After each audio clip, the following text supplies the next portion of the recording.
You're simply the best.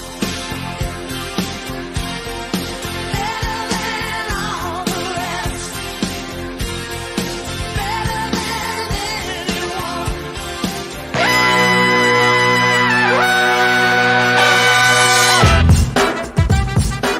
Good morning, sweet world, and welcome to the No Dunks podcast on the Athletic Network. It's Monday, April 26th. Hashtag full squad. You gotta love it. I'm J.E. Skeets. Along with me, Mr. What You Need to Know himself, Cass Mellis. Good morning, everybody. Good morning, Cass. We got the top shot hot boy, Trey Kirby. Hey-o! Yo, the international man of mystery, still taking it to the max, Lee Ellis. Friend. Last but not least, making this magic happen, it's JD. Hello. There he is. Here we are. Shout out to the stream team joining us live right now on YouTube. Smash that like button, guys. Leave your comments and subscribe to No Dunks on YouTube. Fun week lined up for you. Already got Tass's Monday What You Need to Know up in the No Dunks YouTube feed. Also available as a podcast, of course. Later today, a little surprise Top Shot Hot Boys coming at you. Oh, look at those mugs. On a Monday? You're crazy, Skeets. That's right. That's right. We're going to rip some packs, and I got a fun top 10 list. The craziest shots made on Top Shot. Had a blast putting that together this weekend. So, yeah, join us if you want live at 3 p.m. Eastern. We usually do some giveaways when it comes to some moments. So, if you want to join us, check us out there. The Top Shot Hot Boys, 3 p.m. Eastern here on a Monday. Email us your questions and comments for Wednesday's Beach Steppin' Podcast, nodunks@theathletic.com, and grab your merch over at nodunks.com. Guys, we got Tweet of the Night. We got Pick'em Results. We got NBA weekend winners and losers. But first, crazy weekend for the Wedgies and the Ledgies. Oh, the ball stall nomenclature. The Wedgie first, guys. Friday night. We just don't see this often. This was exciting. I'm being serious here. Paul George gets that ball to rest on the back of the rim. I always love when this does happen because Twitter's so confused as to what this is. You know, Why do you call that? Yeah, what do you call that? You know, I saw a lot of people correctly calling it a ball stall, which it is, but that's a part of the ball stall like universe. That's a ledgie itself. Now, then people ask, do you count that as a wedgie? No, we don't. That's just once in a blue moon there, Lily. Don't get a lot of ledgies. It feels like maybe, I don't know, I want to say like once every 2 years or something like that. You don't see it often. No, it feels like maybe a little more than that. But just for the ball to actually have to stop up there on a dime like that is just so rare that it happens. And the players don't know what to do. The referees don't know what to do because no one wants to touch it in case it's a goaltend. Right. Everyone just sort of stands around and just or in case it drops in. Yeah, exactly. You're right. Yeah, Everybody is just waiting with bated breath. So that's a ledgie. That was fun. Friday night. Awesome. Okay, now I'm going to jump to actually Sunday. I'm doing this out of order, guys, and there's a reason why. On Sunday, one of the greatest players of all time, the greatest shooter of all time, Steph Curry. Oh, boom. Stuck the step back three wedgie there. So that's, of course, a no-brainer. A beautiful wedgie, a three-point wedgie. See him all the time. Awesome. Now that's 43. Or is it? Because on Friday, I'm going back now, there was a weird one, possibly a controversial one. Westbrook driving, gets it up, and then Isaiah Roby, hand, I believe, sort of through the mesh there, through the rim, called a goaltend. But of course, it wedges. So what do we do with this one? Because it's on the Westbrook shot. Points are awarded. Because of the goaltend, but then is it a dead play because of the goaltend? And the wedgie sort of does come after, of course. I mean, hey, what do you want to do, Tass? Is that a wedgie or not? Again, we would get to total 43, or are we taking it away and going back to 42? What says Tass Mellis here on a Monday? Yeah, I would say in the 7 years of tracking wedgies, we haven't had a goaltend turned wedgie like this. However, it is part of the play, and we have seen other parts where a guy gets other similar sort of plays where a guy gets fouled, throws it up. We counted a wedgie, I guess, because it's on a shot attempt, and this is on a great call by the official where a guy goes through the mesh and hits the rim, hits the mesh, and the ball gets stuck. So it doesn't seem like a basketball play. It kind of seems disconnected from the play, but it is still part of it. It is still a goaltend. It is still part of it. So, yeah, I am totally fine counting it. I understand there are people out there who think, maybe this discredits the other wedges. Maybe it just cheapens the other wedges because this doesn't seem like a wedgie in it of itself. But I think it's still part of the play. And in the 7 years, I look back, I tracked it. I thought to myself, has there ever been a wedgie that looked like this before? And I guess not, but it's still part of it. If there was a video review for wedgies, the referees would look back. It'd probably take them 45 minutes to figure it out, but they would say this is a wedgie. I think they would say that. I think this is quote unquote part of the play. Okay, so Tass is counting it. Lily, let's go to you next. You have a problem counting it? No, not at all. We don't want to get so carried away that we're on pace for a record season. We start turning down wedgies. We want to appreciate every single one. And this one, to me, is like Tass is saying, it's sort of the flow of the play. Now, if that's a foul called, then we would count it, wouldn't we? Yeah, well, of course, yes, we absolutely would. Yeah. So I don't see how a foul versus the goaltend really changes it. It's like it's still all part of that same motion, and it gets wedged in there. For me, it's a wedgie. I want them all. I want to appreciate all. Right. I'm not a wedgie snob. I mean, that's not No, you're only a snob when it comes to coffee and pizzas and stuff for like that. sure. Yeah. For sure. Okay, I'm greedy for wedgies. Give me that wedgie. Just to clarify, like maybe someone's going, well, when would you ever turn down a wedgie? We've made it very clear that if a whistle is blown, Yes. like on the ground, let's say, and then a guy just throws it up there and that ball gets wedged, that we don't count because it's like a complete dead play and it's like after the fact, it's after the whistle. So we don't count something like that. Trey, what about this one though? Call me Edwin Collins, because I've never seen a wedgie like that before. Call me Carlos Boozer, because I'm counting it and one. No doubt this is a wedgie. I saw a baseball play this year. First home run of the season. Cody Bellinger cranks it out of the yard, but it was an out. So a player can have a made basket, a made field goal, as this one was called, and it's still a wedgie. You got to lock this one in. We're not snobs here. We're counting everything. We say every wedgie is a snowflake. This is a true snowflake there. Yeah. We've never seen something like this. All right, we're counting it. I love it. I know some people are maybe going to be upset, the wedgie purists out there, but we're counting it. It's good. So now with the Curry one, we'll go to wedgietracker.com. We are up to 43. The pace is back to 55. Everybody's happy. Look at this. Oh my goodness. Everybody's 7 to happy. go. Yeah, that's right. Throw some barbecue on your pizza and everybody's happy. Okay, 43. We're going to need some more before the playoffs, though. The record for playoffs is 6, and that was a real high watermark. Right. So you got to expect only 2 in the playoffs. Sure. I think as a max. So we only have 3 weeks left in the regular season. I think we want another 5. These 2 were very, very key, and that's probably why we're also pushing to count this one. There's no doubt you got to count this one. We're going to get to winners and losers of the weekend. I think we're all winners for the fact that we don't count ledgies. We're not geeks enough to count ledgies throughout the last few seasons. We don't count pigeons.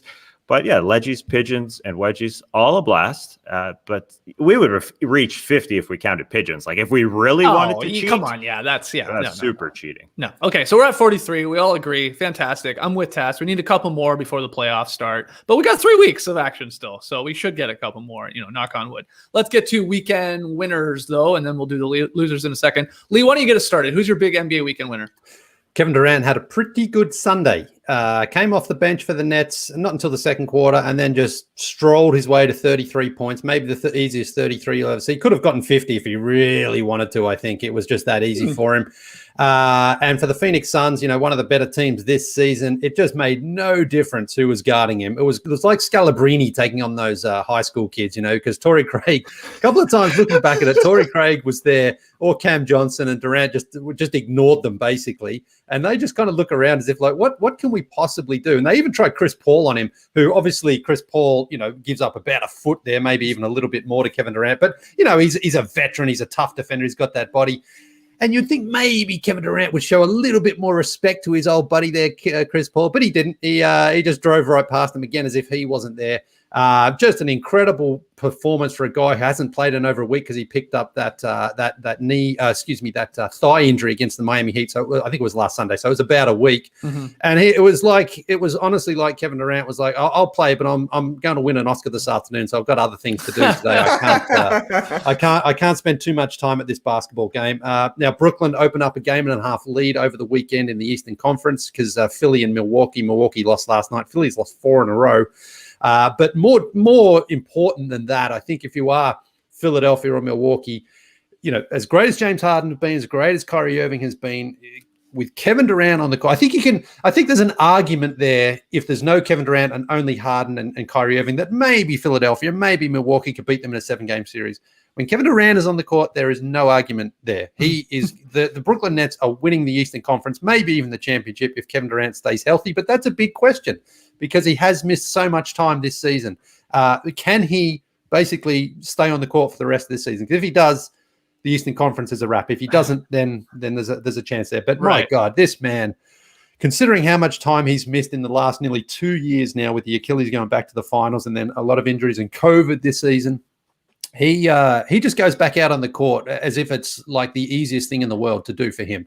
Like riding a bike. And look, I think Phoenix's plan was we're not going to send a double at him because the Nets have got a lot of shooters, and it's like, and Kevin Durant's kind of fine with that. If you do want to double him, he's like, I'm more than happy to pass. He's a willing passer and distributor. But if you don't, then he's just going to absolutely torch whoever is there. So not a lot of people can defend him anyway. The Suns certainly had no answer for him yesterday. Very impressive win for Kevin Durant and Brooklyn Nets. Yeah, and I keep coming back to this because, we give all the love to KD because he keeps coming back and doing these things off the bench. He's like the 10th man on the Nets when he checks into this game. Same with Harden, got a lot of our, support early on. He was in the MVP race and blah, blah, blah, blah, blah. And I still think Kyrie's been consistently the best player on the Brooklyn Nets all season long. At this point, if he is not an all-NBA guard, it's stupid. I don't care if he did miss some games here or there. Personal reasons, people want to hold that against him, whatever was going on. He is elite. He's all NBA with a lock to me. Every time you just watch the games, you're like, oh yeah, you can't stop him. So yeah, good weekend from the Nets, Lily. You're not wrong. And not good for me and my $100 bet with Tass, if I'm being honest. I need the Nets to be the 2nd or 3rd seed, I think. Like, I can't have them having home court advantage throughout the entire East, like having that little extra advantage over these other teams. Yeah, Tassie, are you going to start buying something with that $100 already? Are you that confident?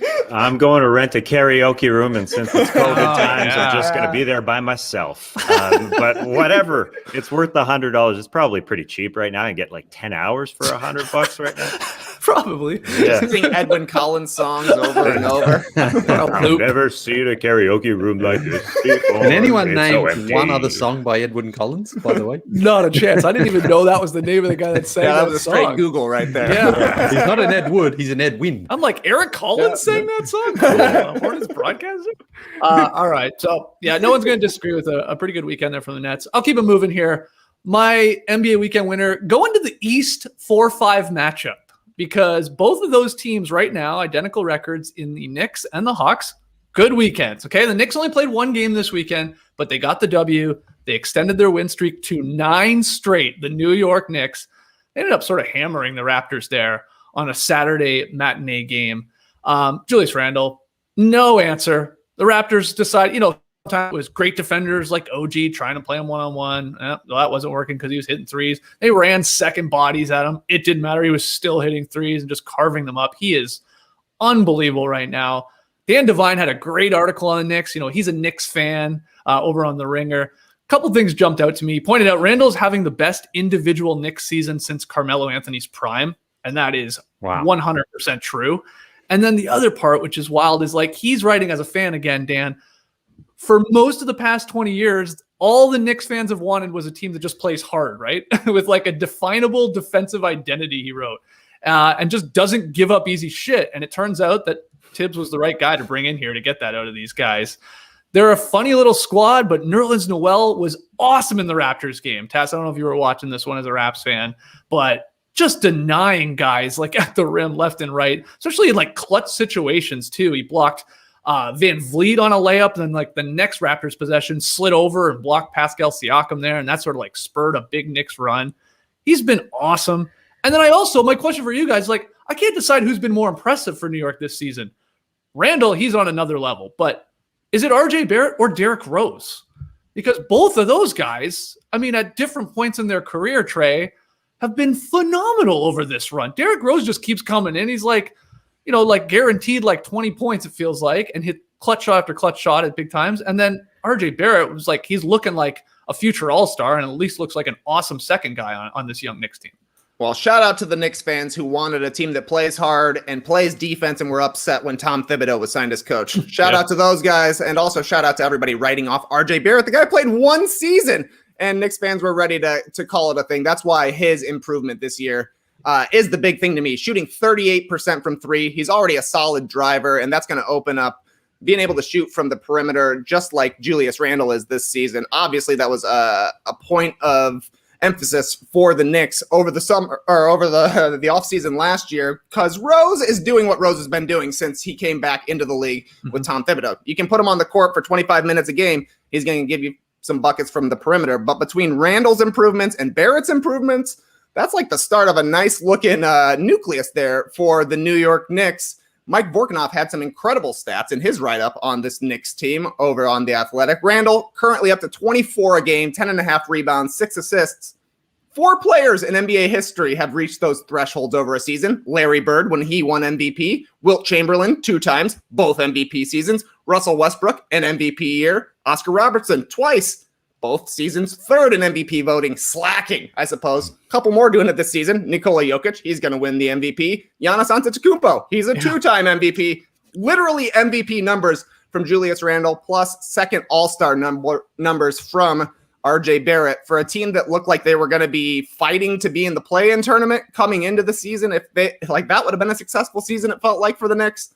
Really, really, really great to see them on pace for a 36-game winning streak here to end the season, right? If they finish the season, they'll be at 20, then 16 wins in the playoffs. That's 36. That's a championship and the all-time record for wins in a row. So pretty good stuff from New York. Well, here's the crazy part. They may not even get out of the first round because the Hawks are just as hot, man. Yeah, they don't have a 9-game win streak going, but let's slip them in here. They had 2 really impressive wins this weekend. On Friday night, Bogdanovic scored 21 points. Collins chipped in 20. And they were without Trae Young and Clint Capella to beat the Heat, 118-103. Really, really nice win. Nate McMillan apparently writing the word believe on the chalkboard before the game. Oh, man. I love when stuff like that starts leaking out. It just helps the Nate McMillan crazy coach of the year case there. But then on Sunday, Lee, I'll go to you with this one. Awesome Hawks win down at the Fortress where it looked like the Bucks were going to run away with it. They're playing Milwaukee, who obviously is chasing the Nets for the number 1 seed there. Like I assume they would like that. But it was Bogdanovic again, 32 points. Awesome. And then Sweet Lou Williams, oh my God, just took over down the stretch. He hit 4 3-pointers in the final 7 minutes as they ran away and pulled out like this pretty impressive win. Again, without Trae Young. Capella was back, but this is awesome for the Hawks here. And one of these teams, if they stay locked 4-5, are going to lose in the first round, and they're going to be pissed off with it because they've been playing phenomenal basketball here, especially down the stretch in the Knicks in Atlanta. Yeah, that Bucks defense in the fourth quarter was not very good because it was Bogdanovic and Lou Will hit, I think, 6 combined at one point in a row. Bob Rathburn was going crazy on the broadcast because it was just we saw the Knicks, we saw the Hawks do this against the Pelicans earlier in the season when they hit 11 in a row, and it was similar yesterday where the game was there to be won. And they just kept hitting threes. And then the Bucks called a timeout. And then out of the timeout, Bogdanovic was left wide open and he hit another 3. So Coach Bud must have been tearing his hair out because when I saw this game earlier, I was following the score and I saw the Bucks up big.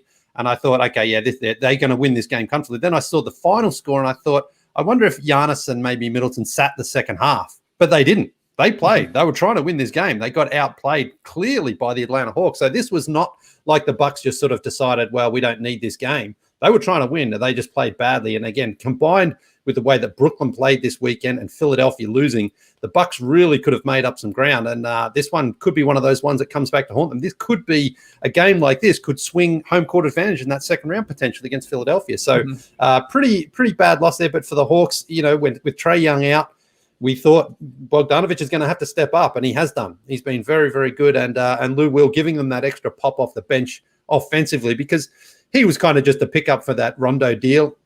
You know, Rondo may be a better distributor, but Lou Williams a much better shooter and scorer, and he's providing that for them now. So this is exciting times here for Atlanta to you know stay in that race without Trae Young, who may still be out for another couple of games here, which is pretty important for them. The extra gut punch to the Bucks too is that it's Bogdanovic doing this to them, who's having like an unbelievable month. In 14 games, Bogdanovic is averaging 22.3 points per game, and he's shooting. His splits are 50 from the field, 50 from 3, and 85 at the line. And the Hawks are 11-3 in these 14 games in April. But I say that Milwaukee, that gut punch is like they had this guy, or it looked like they did, of course, in the offseason, and he ends up signing in Atlanta here. But what did you take from that game? Just a shocker that they didn't guard Bogey. Bogey is a fun word to say, and it's Bogdanovic's nickname, and everybody knows he's been hot, and he's just standing there able to fire away open threes. I mean, that's sort of the Bucks' Achilles heel at times. They just don't guard the three-point shot, and for him and Lou Williams to just go off in the fourth quarter, real disappointing for the Bucks because they could have controlled their own destiny if they won this game. They still would have only been a couple away from the number one seeded Nets, who they have at home 2 more times. But seemingly that dream is done, and they're not going to get home court advantage. And that's what they sort of talked about going into the bubble last year as the number one seed. Oh, we kind of lost home court advantage. Well, they could have had it if they played down the stretch. But the Brooklyn Nets, despite everybody that's been out this season, every guy has taken a turn, whether it's COVID protocol, whether it's personal reasons for Kyrie Irving, whether it's injuries for Kevin Durant, whether it's being overweight like James Harden, and then he got injured. But I think all that stuff is just shows you the Nets are the dominant team, and the Bucks needed an advantage, and it stinks for them. It just seems like that dream is long gone. It's bogeying out of the playoff picture. There's no chance. There's no chance they do it now. But that was disappointing watching because it was also a flashback to their defense of the last few years. Oh, let's just stop everyone in the lane, let the 3-point shooters let it fly. And they were doing that, but then they just let those. Lou Williams didn't hit a shot going into the fourth quarter. Then bang, bang, bang, bang, and then even the lane opened up because they said, "Oh, we'll get to the 3-point shooters." Then Lou Will killed them. So tough loss for the Bucks, but I don't feel sorry for them. They had it in their hands. Hey, with Bogdanovic there, you said people call him Bogey, right? Why doesn't Basketball Reference have that? Yeah, it's a good question. It's so weird. Like Bojan Bogdanovic has Bogey as the old little Basketball Reference nickname, but Bogdanovic doesn't. It's weird. Yeah, I'm just fascinated by that. Maybe 2 guys can't have the same nickname. Well, I don't know. Yeah, that's why I'm throwing it out there. But you definitely hear them called that. Hear them both called that. Okay, we'll look into that. Trey, who's your NBA weekend winner? We'll look into that. We'll talk to the Basketball Reference guys, see what they have to say. It's a great question. I got a feeling there's a mellow on both Carmelo Anthony and LaMelo. You know they can do it. Anyways. I'll check. Okay, I'll check while you talk. All right, get in touch with them. Send them a quick email. Maybe write them a letter. Been writing a lot of letters lately. Get in touch. Anyways. Winner of the weekend, showing off the big old basketball brain, Luka Doncic. Beat the Lakers for a second straight time on Saturday. And if you were Charles Dickens, you would say this was a tale of 2 halves. The Lakers were doubling the donk hard in the first half. Results were not great. 10 points on 4 of 9 shooting, 3 turnovers, and 0 assists for Doncic. He had some really ugly turnovers as well. Like, we give him a lot of props when he throws a pass over his head to somebody who's wide open. It's usually Maxi Kleber. He usually misses the shot, but it's a cool pass. Luka tried this one as well, and it was just a pick 6 the other way very easily. It doesn't look very impressive when you throw it over your head, and it's the Lakers fighting over who's going to get it. All in all, 10 points on 12 possessions. ESPN's Tim McMahon had the stat for when the Lakers doubled Doncic in the first half. 4 turnovers. The Lakers lead by 12. But in the second half, Luka and Rick Carlisle really cracked the case because the doubles kept coming and Doncic just shredded the Lakers. They would have a shooter kind of run up to the top. Sometimes the shooter was wide open. Sometimes they would send another roll man down or somebody from the dunker spot. There was just a lot more going on with the pick and roll. So Luka, 8 points in the second half, 2 of 6 shooting. He hit a massive 3 with 2 minutes left to ice the game. But he also had 10 assists. A lot of them were coming to Dwight Powell. He had 21 in the second half. So many dunks. Mavs scored 20 points on 10 possessions where the double team came. And I loved the post-game quotes. Rick Carlisle said, I never mind seeing trapping defenses on him because Luka's so great at delivering the ball. And a lot of times he delivers it for a layup or a dunk. Yeah, ask Dwight Powell. He's exactly right. And I love the quote. Double our star, we're getting a dunk. But Doncic's quote was even better. They were double teaming me in Europe. I used to do this a lot. I know how it goes, but here the floor is wider, so it's kind of easy. The Lakers have the best defense in the league, and Luka Doncic just compared it to the defenses he saw when he was 16 years old. Called it kind of easy. Ooh. That's amazing stuff. I love it. A huge win for the Mavs. Currently out of the play-in tournament on the strength of Luka just being a genius, really. Yeah, they're a game and a half up now on the Blazers. We'll get to Portland when we get to losers of the weekend. They're on the losing streak right now. But, yep, good stuff there from the Mavericks. And, Yeah, you want Luka, you want your best players playing their best ball at the right time here as we get closer and closer to these playoffs. Tass, you were getting hyped there on what you need to know day.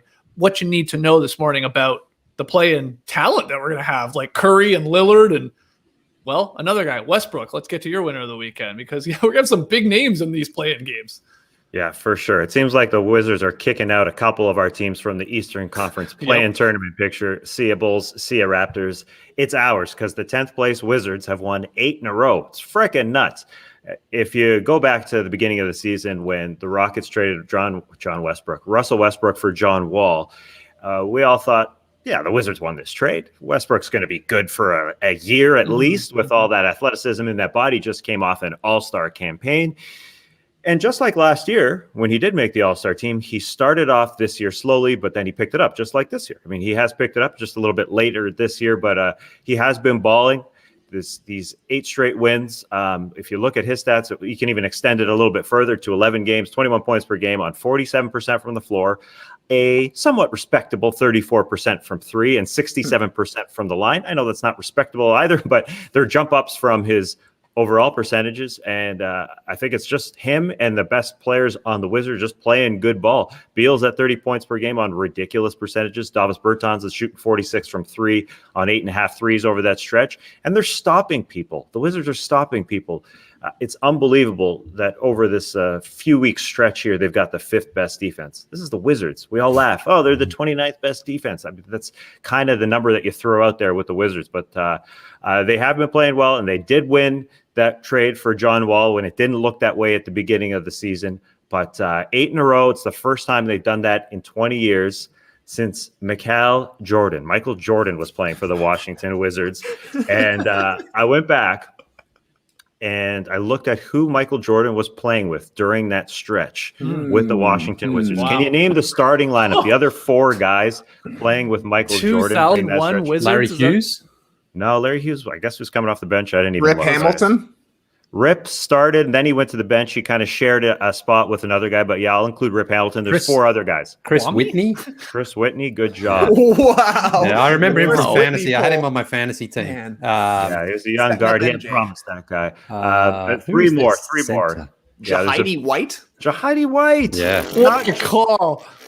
Not Jaleel White, but Jahidi White, and then another big and another guy who shared. I said Kwame. Yeah, Kwame. No. I guess they drafted Kwame and Yeah. Oh, yeah. But he was there. Another big, very notorious guy. He's an assistant coach now for a long time. He's Darvin been around. Ham? No, Popeye Jones? Popeye. Yeah. And another guy who shared the shooting guard role with Rip Hamilton, who's been in the NCAA news recently. Barry Stackhouse? No, Hubert? Hubert. Oh, Hubert. Wow. Nice hint.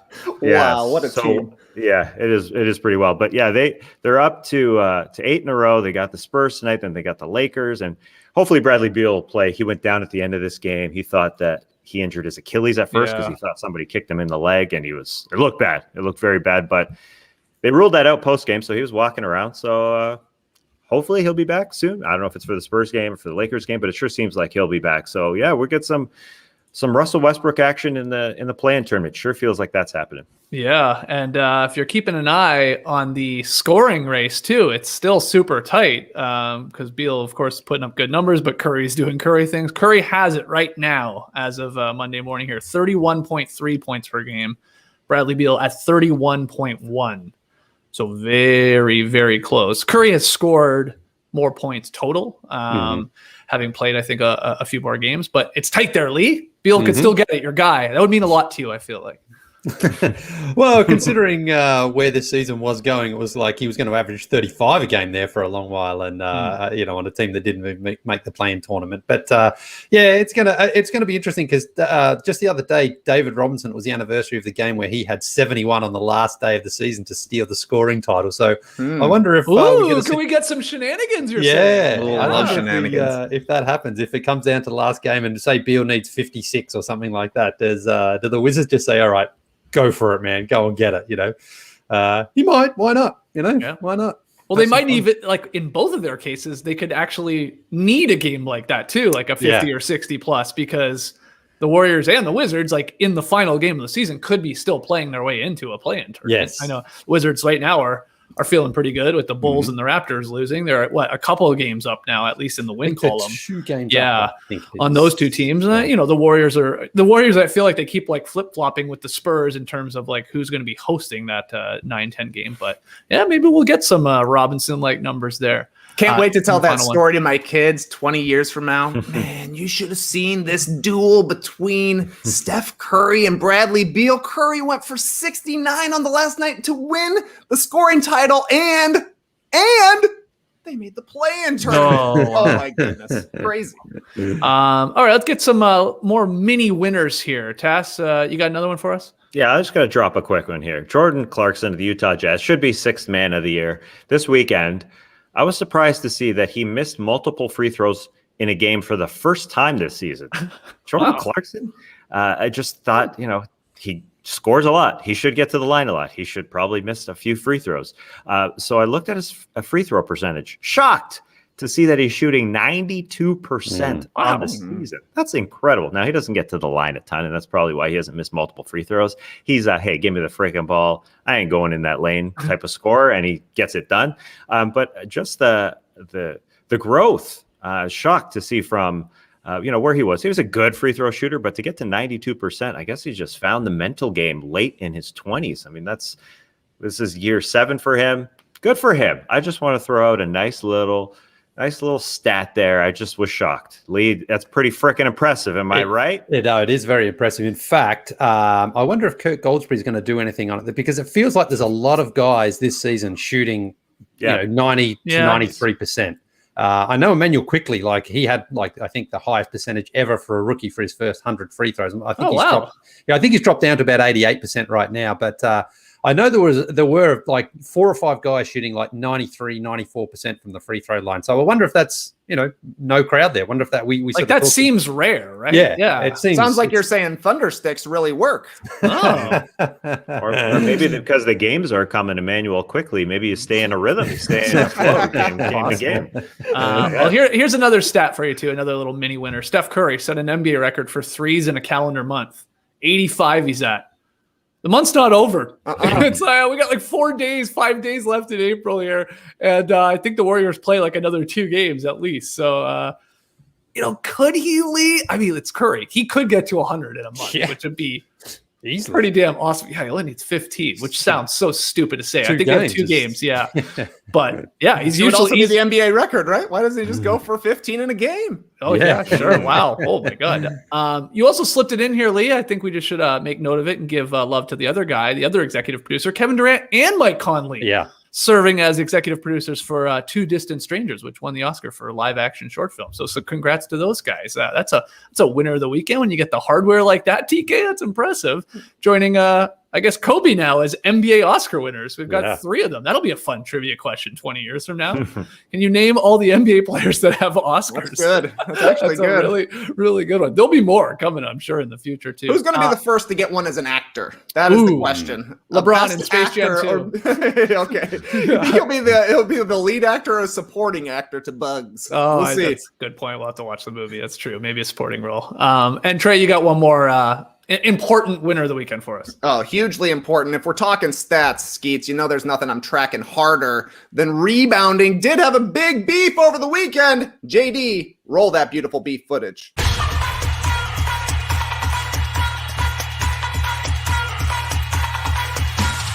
Mason Plumlee had 21 rebounds. That's a lot of roast beef.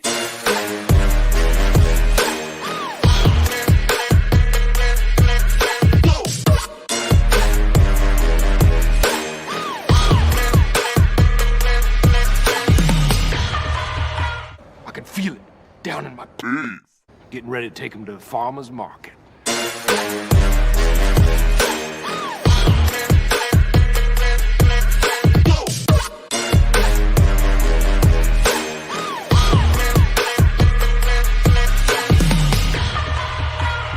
No dunks. We love roast beef, which is rebounds. Oh my yeah. goodness. The Plum Dog Millionaire. That's right. First big beef of his career against the Pacers again. The Pacers are getting beefed up left and right here. Mason Plumlee also had the first triple-double of his career earlier this season. He had another one a month later. I'm not going to lie to you. I'm not going to be tapping into a lot of Pistons games here, but I'm on Plumlee beef watch. This man coming with the beef. So yeah, if he's able to duplicate a triple-double to a second triple-double, I think he can go beef once, beef twice. We just had the Isaiah Stewart beef stew. So I'm guessing there's a lot of missed shots there in Detroit. These guys are grabbing the boards. And anytime a Plumlee does something in the NBA that's notable, I can't stop thinking about that outtakes clip from Eastbound and Down. I can feel it. I can feel it down in my plums. I forgot the farmer's market line. There's another great line that I was hoping for, like a late night beef, a late Sunday beef, so that we could get two two beefs in the same clip, because Will Ferrell continues on. Take him to the farmer's market. Special 2 beefs for 1. Oh, wow. I had it chambered, but nobody came through. I guess we'll just have to save it for the next time we get a Plumlee beef and somebody else beefing as well. Okay. I guess Capella just came back from injury. I know he Yeah, got up to his classic like 14, I 14 think. Yeah. 6 points, 14 boards, slapping it. Love it. All right. More beefs, the better. Excellent. Congrats to the Plum Dog Millionaire there on his first beef. All right, let's get to NBA weekend losers. We teased it. Lily, take it away. Portland Trailblazers, man, not doing well. The disaster. They lost 2 games, both at home and both to the Memphis Grizzlies.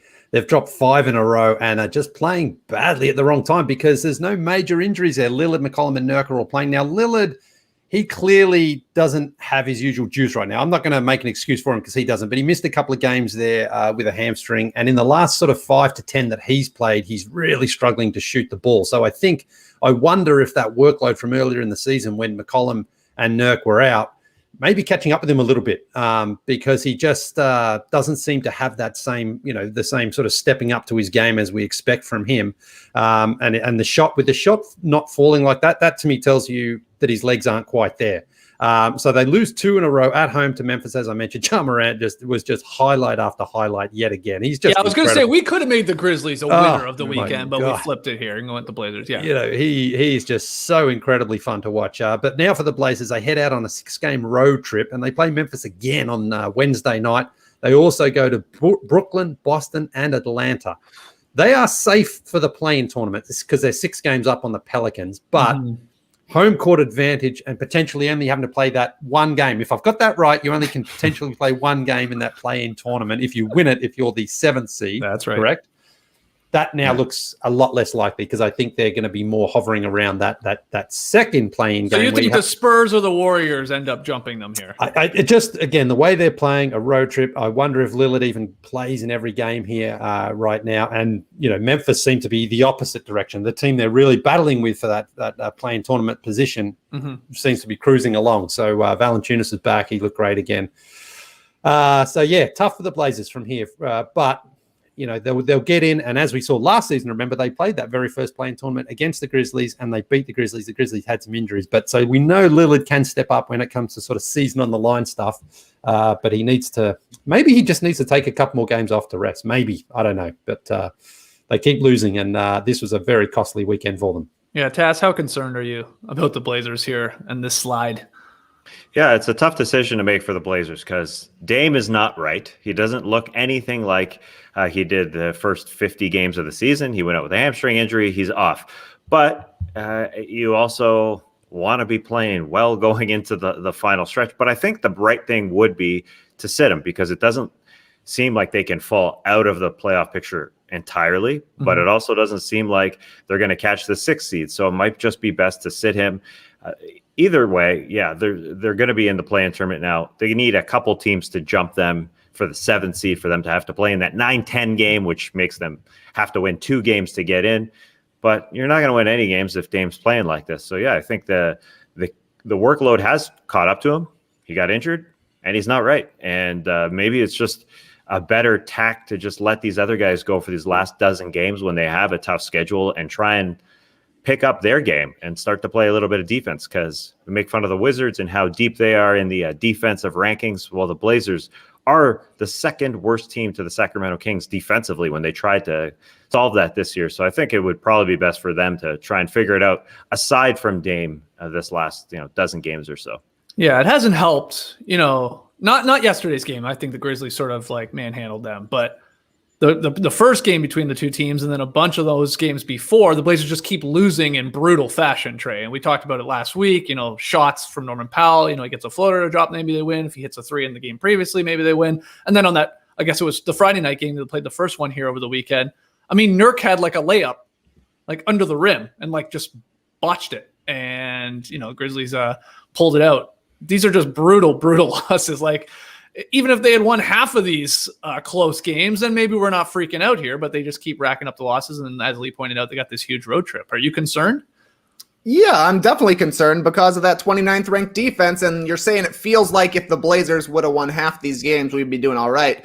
The problem is that they kind of did win half of those games. They just did it earlier in the season when it was Lillard time every single night. The guy's hitting game winner after game winner and every single clutch shot.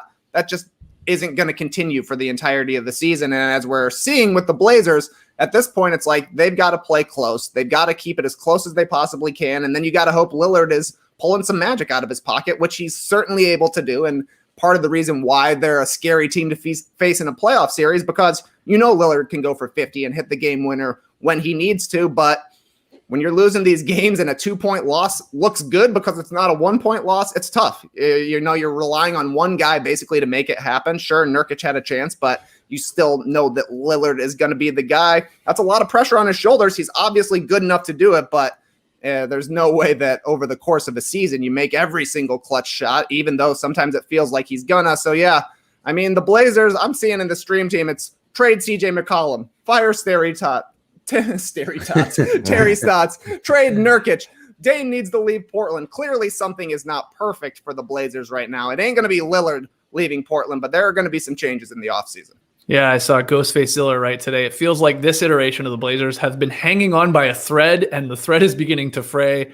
And yeah, we've made the comparison millions of times, this Blazers team with the backcourt of Lillard and CJ to the former Raptors there, where it was DeRozan and Lowry, and it's like good team, solid team, generally a playoff team, maybe win around here or there, maybe even go to a Western Finals in the case of the Blazers, and East Finals that the Raptors did way back when.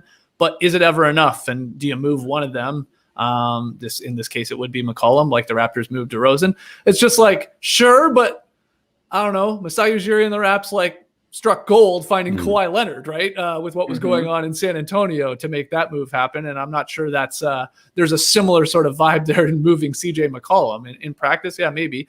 But yeah, Terry Stotts league, I think if they don't make it into the playoffs, they lose in this play-in tournament situation, is it fair to assume Terry Stotts would be gone at the least? They'd have to shake up something, right? Yeah. Because again, I think obviously Lillard won't be traded. Then it comes down to whether or not you want to trade CJ McCollum. But I think that is the second option after just let's get a new voice in there. Stotts has been there. I don't even know how long. It feels like he's been there for a long time. Been there a while. Yeah, 7 or 8 years. And it's kind of like at this point, you're just kind of treading water with him. So I think a new voice is needed. But that will be the big question, though, is do they try to move on from CJ McCollum? Because Nurkic, he could get them some value, but CJ is clearly the most valuable trade asset that they'd be prepared to move on from, I think.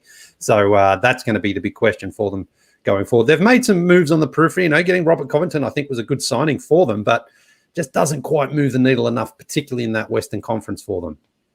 Sam Hunter says CJ trade talk is the coldest NBA take in the last 5 years, and so far it's always been wrong. He's right. You're not wrong there, Sam. But at some point, you've got to shake it up. So whatever that means, yeah. Is it the coach? Is it one of their star players? We'll see. And maybe they turn it around here. And you're right, like you guys have said, you still have Damian Lillard in theory, like a one game gets in type of thing. You're gonna like your chances if he's out there and as close to 100%. All right. Also, Trey. a funny stat here, Ski. It's got to get up to Rondé Hollis Jefferson's game on Sunday. Clutch Points on Twitter mentioned that he notched the rare 5x1. Yeah. 1 point, 1 rebound, 1 assist, 1 steal, 1 block in just 5 minutes. This has actually happened fewer times, 13, than 5x5 games in NBA history, 20. Probably because it's very hard to score exactly one point. Yeah. That's the thing. But if you happen to be watching this one, you saw some NBA history right there. The 13th ever 1x1x1x1x1 game. Nice. Wow. Yeah, I saw that stat, and then I watched the condensed version of this game where they show you the free throws, and Rondé Hollis-Jefferson went to the line, buried the first one. I thought, there's no way he can miss the second one. It was so pure, and then just missed. I mean, he looks cool with the blonde hair that he's got going on. He's bleached it a bit, but man, one free throw out of two, just one. Trey, who do you have for a loser of the weekend? One of the shortest losers in No Dunks history. 8 seconds of game time here. But Denzel Valentine taking home a loser of the weekend for an all-time brutal heat check. Here's Bulls broadcasters Adam Amin and Stacey King.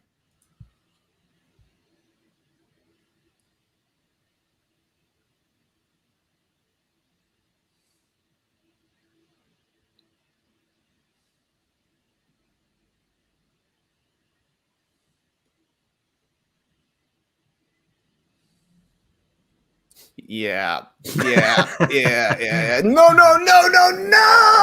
not the shot we want. What are you doing? Went down in the play-by-play as a missed pull-up jumper from 31 feet. Great shot by Denzel Washington. Afterwards, Denzel Washington, come on. I'm going crazy. You guys are all over these names. Yeah, man. Names, Starry Tots, Denzel Washington. Oh, that guy had me feeling like it was training day out there with that kind of shot. Huh? Anyways, after the game, Denzel Valentine said, I made 3 in a row before that. That's a good point. He was actually helping the Bulls come back here, but he continued. It was a bad shot. Just kind of got lost in the game. I would agree. I also liked what Kendall Gill said in post-game. What the hell was Denzel doing? No one knows. Not even Denzel Valentine. Just a brutal heat check. A brutal heat check. Almost the same shot that Kevin Durant hit against the Cavs in the 2017 finals. What a comparison. I mean, Lee compared Kevin Durant to Brian Scalabrine earlier, so I feel like this is kind of fair, actually. But, I mean, I don't know if terrible heat checks are a memorable thing, but this is something that I will never forget about Denzel Valentine. Adam Amin was trying to be kind of more diplomatic, oh, that's not the shot you want at this point. But Stacey King was just like, no, what are you doing? But yeah, that was, I mean, not even close either, just like not even close. Like not a rim out. But the problem was it was like 50 seconds to go as well. And there was like 20 seconds on the shot clock. Like, come on, man, what are you doing shooting that one for? But will that be a nominee task for worst of the week, you think? It's leading. I say it's leading right now. Yeah, that's up there. All right, we'll finish it off here with my lose of the weekend. Now, look, I'm calling it a lose of the weekend, but maybe you guys will disagree. I'm talking about you guys here, everybody in the stream team. Have you seen this news that ESPN is going to debut a Marvel-inspired NBA telecast for the Warriors-Pelicans game? Now, let me give you some details about this, and then, you can tell me whether you agree with me that this could be a really bad idea or maybe you like it. So the plan is to weave elements from an original Marvel story and then characters including Iron Man, Black Panther, Captain Marvel, Captain America, Black Widow, and Doctor Strange into live action. So the broadcast is going to use 3D virtual characters, animation packages, and then customized graphics to tell the tale of the Avengers watching this game, Warriors-Pelicans, in hopes of finding new heroes to help them fight an invading alien army. I guess during the game, Iron Man and Black Panther, they're going to unveil a plan to expand the ranks of the Avengers. They're the captains. I guess they led the All-Star votes, those two. So the Marvel characters will observe 3 players from each team during the game. And they are going to award them Marvel hero points based on their achievement and performance in the game. So they're going to be studying, it says, Curry, Draymond, and Andrew Wiggins from the Warriors, and then Zion, Brandon Ingram, and Lonzo Ball from the Pelicans. And the player on the winning team who scores the most Marvel hero points will be crowned Marvel's first champion following the game. So every point, rebound, assist, steal, or block gets you a Marvel hero point. And then any missed field goal, free throw, or turnover means a hero point gets deducted. Okay? This is what's going to be going on during this game. Now, the game itself is on ESPN. This is like a secondary, like ESPN2 sort of broadcast. We saw the NFL do something similar with the SpongeBob game. They had the slime in the end zones. People got a kick out of that. So I guess ESPN is leaning into that idea of it all. Sounds crazy. But Tass, are you intrigued? Will you be watching at the very least, or does this sound stupid to you? Hey, they're trying something. Okay. And I have to applaud that. Now, when you release it in a press release and you went through all the details, and you did it well, Skeets. But number one, everyone rips on everything, period. No matter Before what. it even Like, happens, yeah. Yes, exactly. So if you put it in a press release, people are going to rip on it. That's just the nature of how it works. Now, if it just happened, maybe we would have accepted it. I think we got to wait until we see the execution. I think everyone's trying these integrations, like maybe not to this extent, but you see the ad, you see they throw in a 15-second ad where Mark Jackson and Jeff Van Gundy appear in a Marvel sort of tease type thing. I've never seen that one, but you get what I'm saying. They try these integrations. Oh yeah, I'm willing to try it. I'm willing to try it, and I don't know, the SpongeBob one. I did not see it whatsoever, but it sounds okay. Now, if they don't go, this might seem like it's going a little too far. Like SpongeBob slime in the end zone, cool. But now we're counting points. Like that's, but I don't know. I mean, if you're a Marvel geek, maybe you're going to geek out. Yeah. Well, Trey, what do you think? You've been watching all these Marvel movies as of late. Are you into this idea?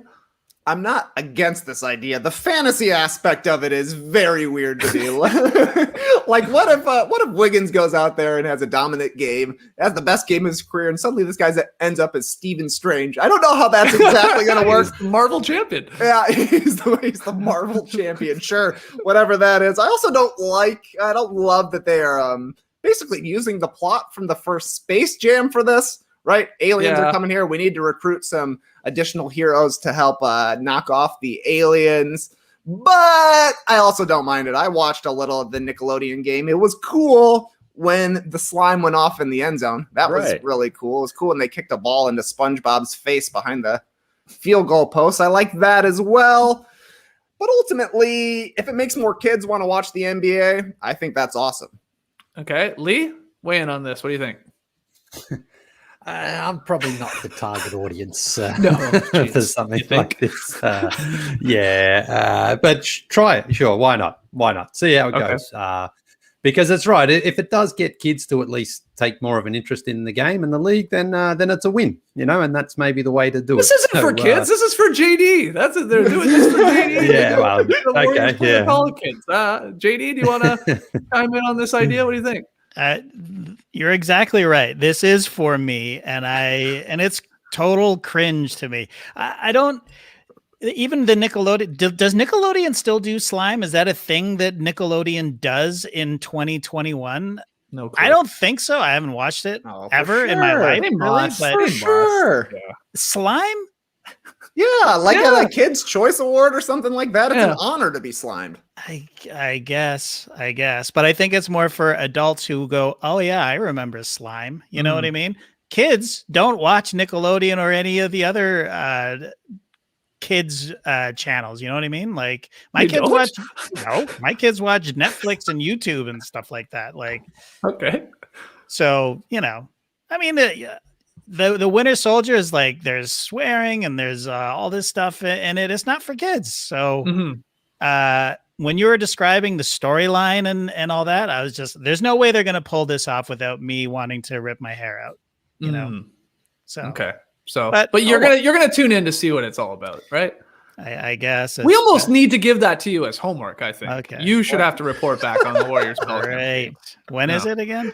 I don't know. Actually, There you go, JD. I don't know. I'm not sure of the date. We'll figure it out. Integrations are hard. It's going to be over the weekend. Oh, well, it's coming up this soon. I didn't realize it was that quick. Okay. Not everyone can be no dunks integrating sponsors perfectly. Yes. Flawlessly with our Manscaped ads. They're trying to get creative here. Yeah, the points part is weird, but I just hope they go, if you're going to commit to something like this, like if Andrew Wiggins has a monster game on May 3rd and he wins all the Marvel points, I better fucking see like the Iron Man himself hand him a trophy and say, and like give him a suit and give him a helmet or something. Like you're a part of the Well, Avengers Skeets, now. no spoilers, but I got bad news for you about Iron Man. Well, yes.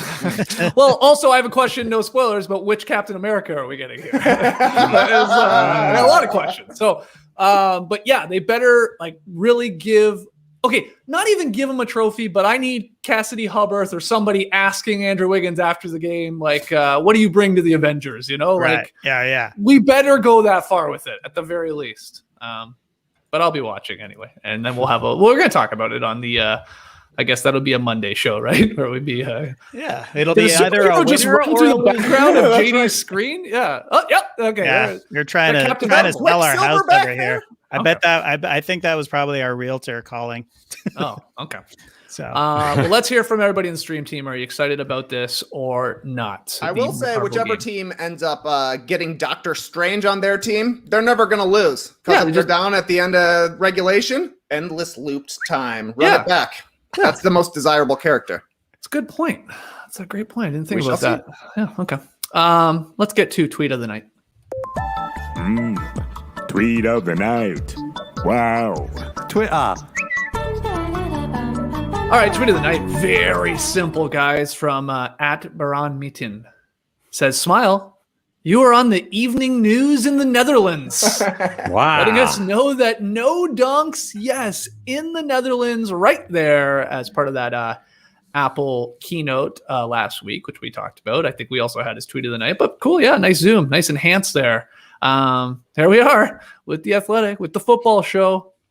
I guess this is a big deal, Lily. I don't know. We're big in the Netherlands now. Yeah, great. Let's go on the road. Let's go on the road to the show in Amsterdam. Okay, Was yeah. this tweeted in by your high school teammate, Rick Smits? No, it wasn't. You mean Daryl Smith? Yes, no. But you're right, Lee. We're going now. Now the World Tour we've locked in at least 3 spots, right? It's probably Melbourne. I know you want to do a couple spots in Australia, but we're at least going to Australia. We know we're going to Manila. We're going to the Philippines. Yes. We're doing that. And now we got to make a little stopover in Amsterdam because we're big on the evening news. Why not, man? Let's do it. Yeah. Okay. Did they switch up the screenshot there? Because I thought Code Switch was in the middle in the first place. Interesting. You're right. It definitely was. They switched it up. Where did Midnight Miracle come from? I don't know. I don't know. Happy to see it though. Yeah, me too. With us. Well, maybe I don't know. Maybe we'll open for them. Maybe they'll open for us on this world tour. That's what we'll do. The Apple Keynote World Tour for podcasts. Okay. Awesome. Thank you, at Baran Mateen. Pick 'em results from Friday night. Nuggets, Warriors. I needed it. Oh boy, did I need it. These pick 'em results brought to you by BetMGM, by the way. I took the Warriors. I swerved. Everybody else had Denver. Yeah.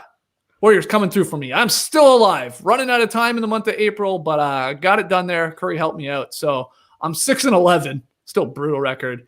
Tass and Lee, 10-7, and Trey's right there behind them at 9-8. But correct me if I'm wrong. We got 5 nights here this week in April when it comes to the pick'ems. You're not so wrong. I'm not technically out of it, and I don't even need to swerve every single time. But Tass, obviously all of these are huge for me. What's tonight's game we're picking from? Well, the hottest team in the world playing in the hottest stadium in the world. It's the New York Knicks playing at home against the Phoenix Suns. The Knicks have won 9 in a row, and they're slight underdogs, 2.5 points to the Phoenix Suns. We're closing out a road trip of 5 games. They started out that road trip super hot. They beat the Bucks, the Sixers, then they lost to the Celtics and the Nets. They're on a back-to-back, but they didn't have to travel. Brooklyn, New York. So they're right there. And then the Knicks, they speaking of road trips, they've got a tough sked a little bit. I mean, the Suns here, then I think they have the Bulls, but then a 6-game road trip. So these home games are important, I think, to the Knicks. So for Suns at Knicks, plus 2.5 New York. Trey, who you rocking? The Knicks are more rested playing at home on a massive win streak, and they're the underdogs? Mm-hmm. Yeah. Excuse me? Give me the Knicks, baby. Okay. Lee, who you got?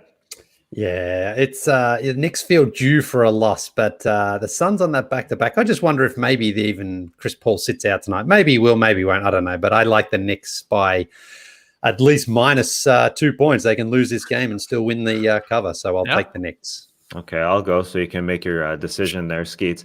I think the Suns close out this road trip well. I don't think they're going home 2-3. I think they're going home 3-2. I'm betting against the hottest team in the NBA. Give me the Phoenix Suns. I think I'm going to go with you here, Tass. I feel like I'm getting the chance here to pick the favorite. You know, again, I need to make up these games, with especially Trey taking the Knicks. Yeah, they're the hottest team in the league, but I'll take the Suns. I will take the Suns in this. I like that point that Trey made. Actually, you sold me on it, saying, you know, they're in a back-to-back, but you know they're not jumping on a plane and have to go a different time zone or anything like that. So give me Phoenix to to cover. They got to win by 3. That is the dangerous part here. It could be a Suns win, but by 1 or 2, and the Knicks would cover, like Lee said. So Suns by 3. Tass and I, we got Lee and Trey taking the Knicks to, maybe even extend that winning streak to 10. Come on, Devin Booker. I need a big game in MSG tonight, baby. Come through for me. Keep me alive. All right. We're going to call it there. Fun show. Like, comment, subscribe to No Dunks on YouTube. Email us your NBA questions and comments for this week's Beach Steppin' podcast. Grab your No Dunks merch over at nodunks.com. Subscribe to The Athletic already, theathletic.com/nodunks, so they know that we sent you. And join us later today if you're a Top Shot hot boy or girl. 3 p.m. Eastern, live on YouTube. TK and I are going to rip some packs, give away some moms, and again, I'm going to hit you with my top 10 craziest shots on Top Shot. There's some wild ones out there that maybe you will want to go acquire and make a showcase or something like that. So it'll be a lot of fun. Always have a blast with those. So we'll see you later today, 3 p.m. Eastern, live on YouTube. Clipper Bros. You heard it here first. Have a great time. Turn up. Love you guys. Awesome. Thanks for joining us. And remember, if you're envious of those who are able to be around Madison Square Garden and take in the Knicks, just eat some Chinese food. Get your own MSG like I did yesterday. It was tasty. Okay, hold on a second. What are these moms? Is that short for moments? No one can say moments? Okay. Just clarifying like it wasn't their own category or something. Moms or moments. All right. Cool. Just want to make sure. Imbra the da people. Gotta show them there. You could stay, ooh, every day, and I'd be happy.